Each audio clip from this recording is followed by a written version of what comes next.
Hello friends, स्वागत है आपका हमारे YouTube channel let's learn stenography पर। डिक्टेशन की स्पीड रहेगी 100 शब्द प्रति मिनट। डिक्टेशन की पीडीएफ आपको हमारे Telegram channel let's learn stenography पर मिल जाएगी, जिसका लिंक डिस्क्रिप्शन में दे रखा है। मेन डिक्टेशन से पहले 1 मिनट का ट्रायल डिक्टेशन बोला जाएगा, जिसका आपको अनुवाद नहीं करना है, आपको सिर्फ मेन डिक्टेशन का ही अनुवाद करना है। डिक्टेशन में कोमा, विराम और पैरा बोला जाएगा, इसलिए सभी ध्यानपूर्वक डिक्टेशन लिखें। तो चलिए सबसे पहले 1 मिनट का ट्रायल डिक्टेशन लिखिए। ट्रायल डिक्टेशन शुरू होगा 5 सेकंड बाद।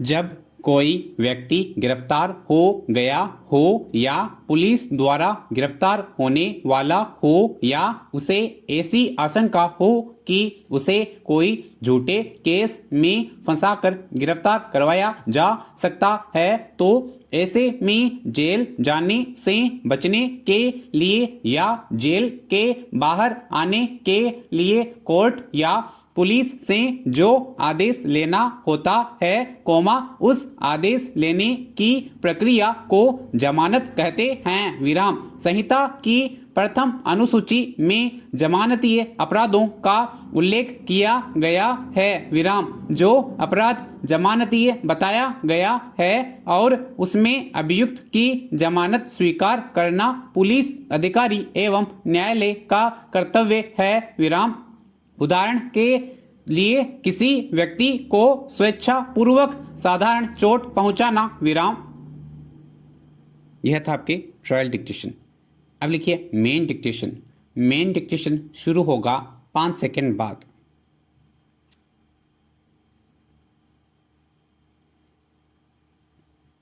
शहीद भगत सिंह भारतीय स्वतंत्रता संग्राम के प्रमुख क्रांतिकारियों में से एक थे। विराम। मात्र 24 साल की उम्र में देश के लिए सर्वोच्च बलिदान देने वाला यह वीर सदा के लिए अमर हो गया। विराम। उनके लिए क्रांति का अर्थ था अन्याय से पैदा हुए हालात को बदलना। विराम। भगत सिंह ने यूरोपीय क्रांतिकारी आंदोलन के बारे में पढ़ा और समाजवाद की ओर अत्यधिक आकर्षित हुए। विराम। उनके अनुसार ब्रिटिश शासन को उखाड़ फेंकने और भारतीय समाज के पुनर्निर्माण के लिए राजनीतिक सत्ता हासिल करना जरूरी था। विराम। पैरा। भगत सिंह का जन्म पंजाब के नावा शहर के जिले खटकेर कला गांव के एक सिख परिवार में 27 सितंबर 1907 को हुआ था। विराम। उनकी याद में अब इस जिले का नाम बदलकर शहीद भगत सिंह रख दिया गया है, वे सरदार किशन सिंह और विद्यावती की तीसरी संतान थे। विराम। भगत सिंह का परिवार स्वतंत्रता संग्राम से सक्रिय रूप से जुड़ा हुआ था। विराम। उनके पिता किशन सिंह और चाचा अजीत सिंह गद्दर पार्टी के सदस्य थे। विराम। गद्दर पार्टी की स्थापना ब्रिटिश शासन से भारत को निकालने के लिए अमेरिका में हुई थी। विराम। परिवार के माहौल का युवा भगत सिंह के मस्तिष्क पर बड़ा असर हुआ और बचपन से ही उनकी नसों में देशभक्ति की भावना कूट कूट कर भर गई। विराम। पैरा। विवाह से बचने के लिए भगत सिंह घर से भागकर कानपुर चले गए। विराम। यहाँ वे गणेश शंकर विद्यार्थी नाम के क्रांतिकारी के संपर्क में आए और क्रांति का प्रथम पाठ सीखा। विराम।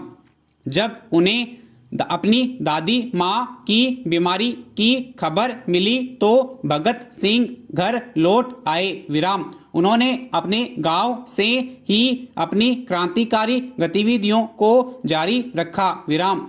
वह लाहौर गए और नवजीवन भारत सभा के एक क्रांतिकारी संगठन बनाया। विराम। उन्होंने पंजाब में क्रांति का संदेश फैलाना शुरू किया। विराम। वर्ष 1920 में उन्होंने दिल्ली में क्रांतिकारियों की एक बैठक में हिस्सा लिया और चंद्रशेखर आजाद के संपर्क में आए। विराम दोनों ने मिलकर हिंदुस्तान समाजवाद प्रजातंत्र संगठन का गठन किया। विराम इसका प्रमुख उद्देश्य था क्रांति के माध्यम से भारत में गणतंत्र की स्थापना करना। विराम पेरा 8 अप्रैल 1929 भगत सिंह और बटुकेश्वर दत्त ने केंद्रीय विधानसभा सत्र के दौरान विधानसभा भवन में बम फेंका। विराम बम से किसी को भी नुकसान नहीं पहुंचा। विराम उन्होंने घटना स्थल से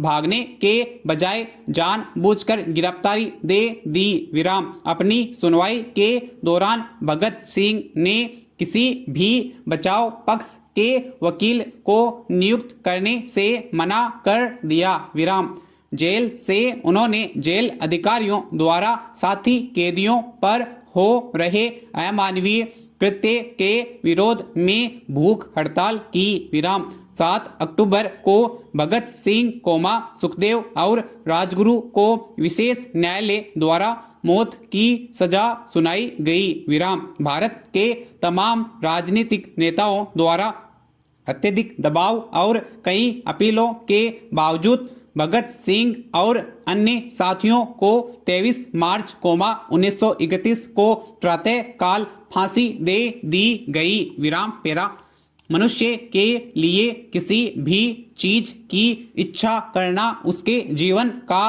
अंग है। विराम कई मनुष्यों को अपनी मौजूदा आवश्यकताओं की पूर्ति से संतोष नहीं होता है। विराम वे हमेशा यही हिसाब लगाते रहते हैं कि उनके पास इस समय कितना है और भविष्य में उन्हें कितना अधिक मिल सकता है। विराम अधिक की इच्छा व्यक्ति के अंदर संघर्ष की भावना जागृत करती है। विराम इच्छाओं के तीव्र होने के बावजूद उनके पूरा न होने पर क्रोध का जन्म होता है। मनुष्यों की इच्छाओं पर नियंत्रण ना होने के कारण। विराम इसीलिए आजकल समाज में क्रोध के लक्षण अधिक मात्रा में दिखाई देते हैं। विराम छोटी छोटी बातों पर क्रोधित लोग घरों में और समाज में हर ओर नजर आते हैं। विराम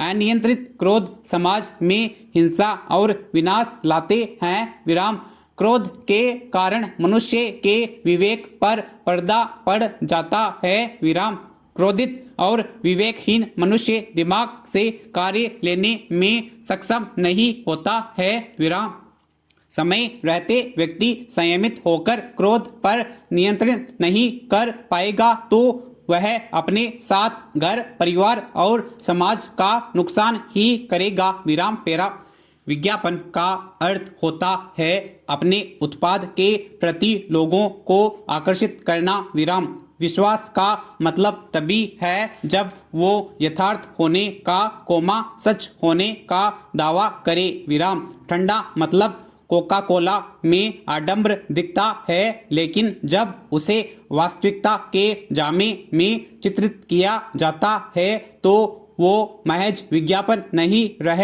जाता है। विराम हमारे यहाँ सेंसर बोर्ड फिल्मों पर बैठता है। विराम इन दिनों किसी न किसी फिल्म पर भावना आहत होने के आरोप के बाद तांडव मच जाता है, लेकिन विज्ञापन को सच में बदलने की प्रवृत्ति लोगों की सेहत के साथ जो खिलवाड़ कर रही है, उस पर हर तरफ चुप्पी है। विराम विज्ञापन का मकसद उत्पादों के प्रति आकर्षित करना भर होना चाहिए। विराम यानी दर्शक उत्पाद के बारे में जाने और उसे आजमाने की सोचें। विराम एक तरफ तो विज्ञापन जिज्ञासा भरते हैं, लेकिन उसे यथार्थ का जामा पहना कर उसकी जरूरत पैदा की जाती है। विराम जिन्हें जरूरत नहीं, उनके लिए भी वह जरूरी करार दिया जाता है,